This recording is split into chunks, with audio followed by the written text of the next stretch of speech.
বাঁচতে চান, নাম্বার 1, আপনার ঘরকে কোরআন দিয়ে আলোকিত করতে হবে। ভাইরা আমার, আমি বিভিন্ন সময় বলার চেষ্টা করি, আপনি ইমানদার হিসেবে, মুসলমান হিসেবে আপনার মধ্যে শয়তান মাঝে মধ্যে সন্দেহ ঢুকায় যে ইসলাম আসলে সত্য কিনা, না হুজুররা এসব বকওয়াস কথা বলে টলে।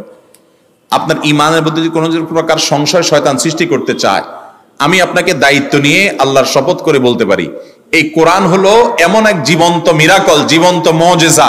এই কোরআনের অলৌকিকত্ব দেখার পর আপনি ঈমান আনতে বাধ্য হবেন।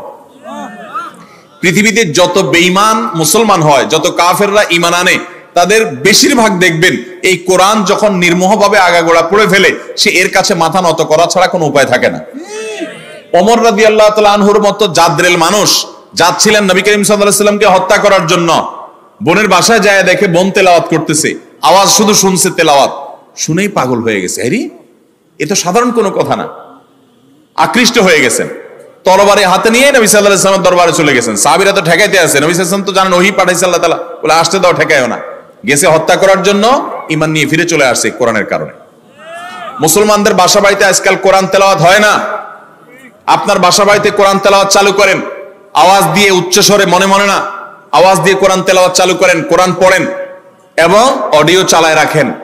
ব্ল্যাক ম্যাজিক, দুষ্টজিনের উপদ্রব থেকে বাঁচার জন্য এটা মহৌষধ। বিশেষ করে একটা সূরা, সূরা বাকারা জোরে জোরে নিজেরা তেলাওয়াত করেন। তেলাওয়াত করতে পারেন না তো অডিও চালায় রাখেন। সূরা বাকারার তেলাওয়াত যত বেশি ভাষায় চালু করে রাখবেন, নবী সাল্লাল্লাহু আলাইহি ওয়াসাল্লাম হাদিসে বলা আছে, দুষ্টজিন এবং শয়তান ভাষায় প্রভাব ফেলতে পারবে না। এক। দ্বিতীয় আমল, তাহলে কোরআন বেশি বেশি পড়বেন, বিশেষ করে সূরা বাকারা। দ্বিতীয় আমল হলো সকাল সন্ধ্যার দোয়া এবং জিকির, এগুলা নিয়মিত পড়বেন, এগুলা রক্ষা কবচের মতো কাজ দেয়। তৃতীয় আমল হলো ঘরের মধ্যে কোনো হারাম জিনিস রাখবেন না, ছবি টবি এটা সেটা রাখবেন না, এবং গুনাহমুক্ত রাখবেন বা ঘরকে। 4 নম্বর আমল হলো যতবার বাসায় ঢুকবেন বিসমিল্লাহ পড়ে ঢুকবেন, বের হওয়ার সময় বিসমিল্লাহ পড়ে বের হবেন। টয়লেটের দরজাগুলো বন্ধ রাখবেন, ঢুকতে বিসমিল্লাহ পড়ে বের ঢুকবেন, এই দোয়া পড়ে ঢুকবেন, বের হওয়ার সময় দোয়া পড়ে বের হবেন। খাওয়ার সময় বিসমিল্লাহ পড়ে খাবেন, প্রত্যেকটা কাজে বিসমিল্লাহ করবেন, শয়তান অংশগ্রহণ করতে পারবে না ইনশাআল্লাহ। আর বিশেষভাবে 3 কুল সকাল সন্ধ্যায়, কুল হুয়াল্লাহ, কুল আযুল ফালাক, কুল রাব্বিন নাস, 3 বার সকাল সন্ধ্যার আমলের মধ্যে এটা চলে আসছে। আলাদা করে এটা রাতে, সকাল সন্ধ্যায় বিভিন্ন সময় পড়বেন ইনশাআল্লাহ। বিদিন আল্লাহ তাআলা এই দুষ্টজিন এবং ব্ল্যাক ম্যাজিক থেকে বেঁচে থাকার তৌফিক দান করবেন। এরপরে প্রশ্ন হলো, আস-সুন্নাহ ফাউন্ডেশন